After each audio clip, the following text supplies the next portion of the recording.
You're gonna make fun of me if I record. Why? Huh?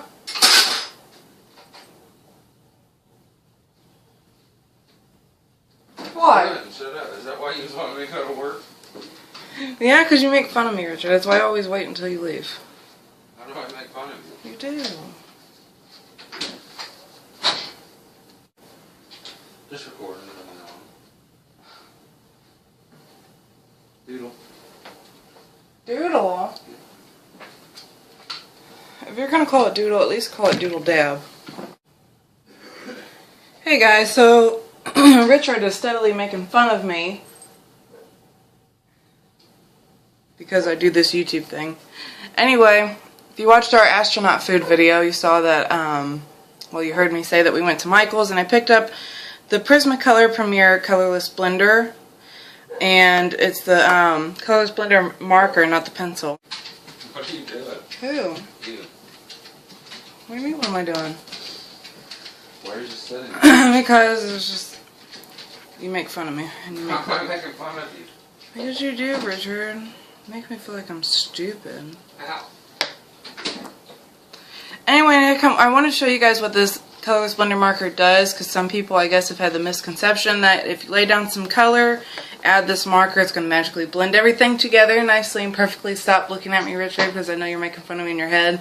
You're rude. Anyway, so what this basically does is when coloring with colored pencils, this the paper that you're working on has a tooth, and I had shown you in my colored pencil review that my sketchbook has a medium tooth. So what the tooth is basically, stop Richard, I hate you. Basically, on this piece of paper are ridges, sort of like mountain peaks. And when you color over that, most of the time you're only getting the surface, which creates all the white spots here in between. So you can achieve that by, like, there's so many blending techniques. You could use a Colorless Blender pencil or a white colored pencil, and you can do varnishing, but then at that point it destroys the tooth of your paper, and after that you can't add any more layers. So this thing isn't going to make magic happen. It's just simply a tool that you can use within your technique, just like anything, just like a pencil. It depends on what you do with it and what results you end up with. So I have this little work in progress, this picture of Midna from Twilight Princess, and I'm pretty sure if you've seen any of my art videos, you've probably seen this before, and I decided to try and color her since she's such a large piece. But right here on her headband, and I know like in her original character it's orange, I decided to make it purple, switch it up. But hopefully you can tell, because I can't really zoom in any farther, that this side is a little bit smoother looking than this one. And that is because I've went through with the marker on this side, and now I'm going to show you in real time. Oh, by the way, this marker has a broader side and a more fine point side. But I'm going to show you in real time what this marker does.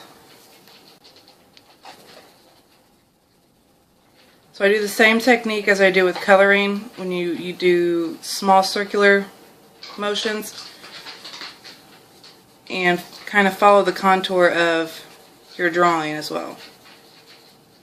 And all it does is it moves that color and puts it into the white of that paper, the tooth area that's still showing.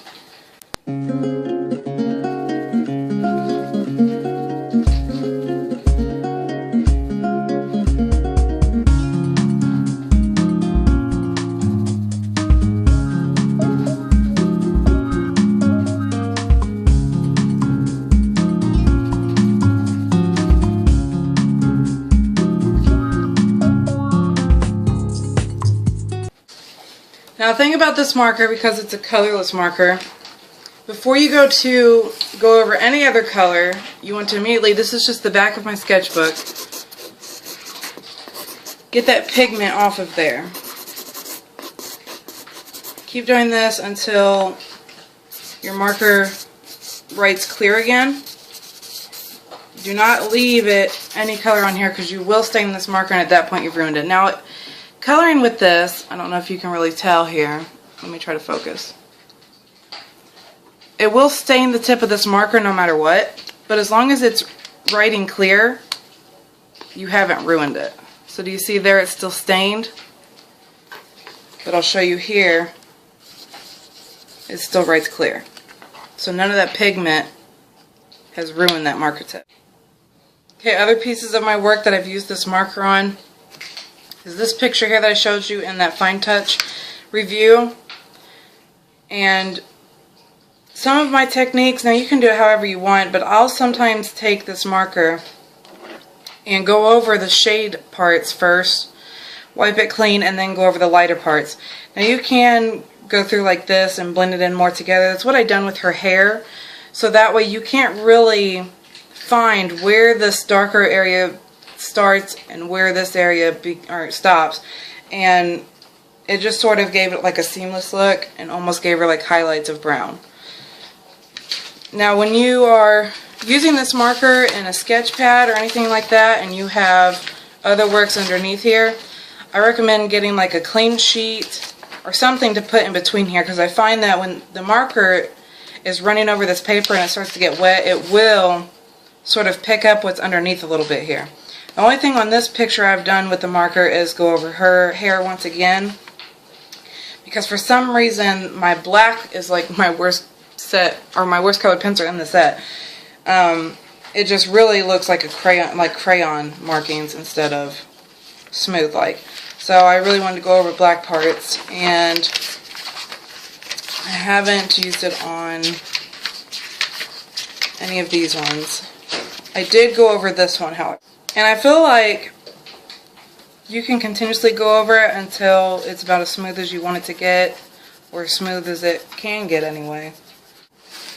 So again, if you color over anything, make sure you clean off the tip.